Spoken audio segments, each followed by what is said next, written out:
Thank you for staying with us here at Champion News Talk Radio, brought to you by championnews.net. This is Carol Parisi. Today, Jack Roeser and myself have Dan Patlak. And during the break, we were talking about this horrible political situation Illinois is in. And we have good news, though, because it's 2012, and 2012 is an election year. And Dan, not only are you our current commissioner, but you are running again. And here's your walk piece, and it says, promises made, promises kept. What does that mean? Carol, I think it's paramount for any elected official to keep their promises. I made several when I was running in 2010. And now that it's been 13 months into a 2-year term, I can say that we've fulfilled most of those promises, even in the short 13 months we've been here. What are some of those promises, Dan? Well, I mentioned one earlier. None of the commissioners of the Board of Review in the past have been full-time, and I have been. I started working full-time on the day I was sworn in, December 6th. And I'm there every day. I deal with taxpayers. When we have hearings, I'm there to check them in. And as a matter of fact, people are very surprised to see me there. I get all kinds of comments that they didn't expect to see me. They thought I'd be back in some big office with my feet up on the desk smoking a cigar. But they're pleased to see somebody that they voted for or that they heard about in the news actually taking care of them when they come in. I'm just going to say, yeah, man, I'm glad you're that. There's a lot of difference between an elected official and a public servant. Public servant, Well, right. you're both. You get elected to what you're doing, but you are a public servant and you serve full time. And that's my goal. I've known you a long time. You've never skimped on your service. Well, now, you were saying something, promises made, promises kept, kind of has been an integrity thing. Say what you mean what you say, even though it might be challenging or difficult. What were some of the other things? You were talking about some online things that you've been doing. And one of my number one priorities was to get online appeals at the Board of Review. For years, people have been able to appeal online at the assessor's office, but for some reason it was never instituted at the Board of Review. So I was sworn in December. By September 6th, we had online appeals working for the 2011 assessment appeal year. And I can tell you that right now, without very much publicity, we already have 52% of the complaints coming to the board, coming through the online appeals.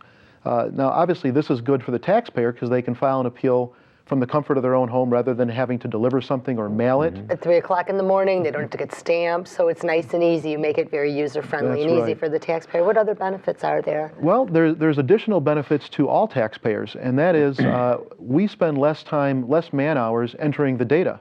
That means that we can help keep our budget down. We also have to buy fewer complaint forms, and that saves money as well. And there's also the added benefit to the environment, of course, because we're not burning up as much paper. It saves the trees, so the environmentalists must love that. Now, when I ran, one of the things I ran on was transparency, making sure that people knew more about their property taxes, more about how the Board of Review was run. Just a month ago, the Board of Review issued the first ever joint Board of Review annual report. And by joint, I mean a report that was signed on to by all 3 commissioners, not just one. And that report details not only the duties and responsibilities of the Board of Review, but it also provides statistical information on the number of appeals and the success rate, the budget at the Board of Review, the number of employees we have, to make people more comfortable with what it is that our office does. So you actually implemented a transparency piece so taxpayers could actually see what you're doing, what kind of dollars you're spending, and exactly. That's and their dollars, by the way. I mean, it's taxpayers' dollars that pay for this. The fact of the matter is that the law is very abusive by imposing heavy taxes on business, 2.5 times what it is for homes. It makes a lot of trouble, and that causes a need for somebody to handle the particularly aggravating cases that they want to do something about.